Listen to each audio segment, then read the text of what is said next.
ત્યાં એક મોડી તાલુકાનું એક ગામડું છે નાનું એવું, ત્યાં વર્ષો પહેલાની એક વાત, આ માતાજીનો પ્રસંગ છે એટલે મને વાત યાદ આવી એટલે કહું છું. માં મેલડીનું એક થાનક છે અને એ વર્ષો પહેલા એક બાદર કરી અને એક ભુવાજી હતા. એ વખતે રાજાશાહી હતી અને ધાંગધ્રા સ્ટેટમાં કંઈક ચોરી થઈ, ધાંગધ્રા સ્ટેટની હદમાં, અને વાયા વાયા વાત કંઈક ભુવાજીનું નામ માલિકોને આવી ગયું અને ભુવાજીને બાપુ જેલમાં પૂરે. ભુવાજી નિર્દોષ છે, કઈ જાણતો નથી વાતમાં, અને જેલમાં પુરાય ભાઈ. અને માં ભગવતી મેલડીને યાદ કરે, હે માં,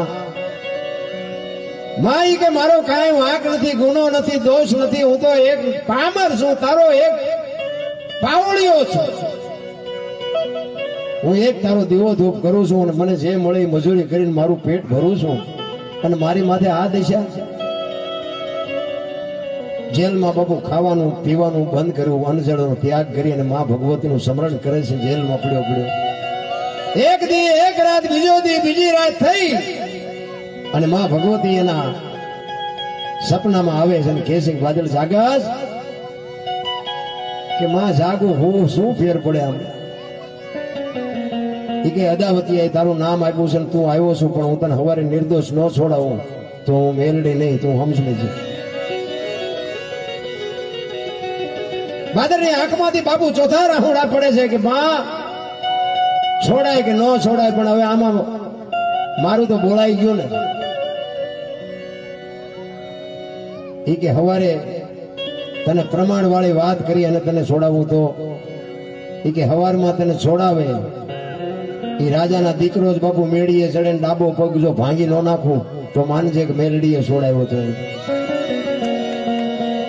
સવારમાં તને છોડાવ્યા પછી તું બહાર નીકળ અને ધોળી ગા તને હામી મળે તો માનજે કે મેલડીએ છોડાવ્યો. અને ગામના પાદરમાં પગને એક બાપુ દીકરી માથે પાણીની હેલ ભરીને હાલી આવતી હોય, માનજે કે મેલડીએ તને છોડાવ્યો. કે બસ માં મારે બીજા કોઈ પ્રમાણ જોતા નથી. સવારમાં નક્કી થયું કે ભુવાજી તો નિર્દોષ છે ને છોડી મૂકો. અને બાપુ હજી છોડવાની વાત કરતા દીકરો બાપુ મેળીએથી પડ્યો, પગ ભાંગ્યો, બહાર નીકળ્યો, ગા હામી મળી, બહાર નીકળ્યો ને બાપુ હેલ ભરીને દીકરી હામી મળી, ઘરે આવતો રહ્યો. દરબાર વિચાર કરે કે ભુવાજીને માથે અન્યાય થયો છે, એના દીકરાનો પગ ભાંગ્યો, હવે આ દીકરાને લઈ જઈને ભુવાજી પાસે જવાય. ભુવાજી પાસે આવે, ભુવાજી કહે છે ભાઈ હું આમાં શું કરી શકું, પગ ભાંગ્યો એમાં હું શું કરું. એ કે પણ અમારે કાંઈ જાણવું નથી, તમે ખાલી એને પાટો બાંધી દો, અમારે બીજું કાંઈ સાંભળવું નથી. એ કે પણ પાટો હું શું બાંધું.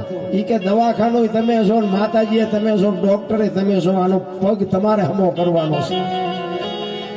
એ માં ભગવતીને બાબુ એક ગુગળનો તેલનો ધૂપ કરી દીવો કરીને માં તું આબુ રાખજે કઈ પાણી વાળો કરીને પાટો બાંધ્યો. એ 15 દી ધ્યાન હાજો થયો બાપુ. આજની તારીખમાં ઈ ગામના જે છે એ બાયુને બાપુ હાથ પગ ભાંગે ને ઈ મેલડીનો આજે જે ભૂવો છે ને એને બાપુ પાણી વાળો પાટો બાંધે મટી જાય ને દવાખાને જવું નથી પડતું. આ ઈ ભગવતી કઈ પ્રમાણ પડ્યા છે બાપુ. ખાધેલા રોકાવી નાખ્યા, ખાધેલા.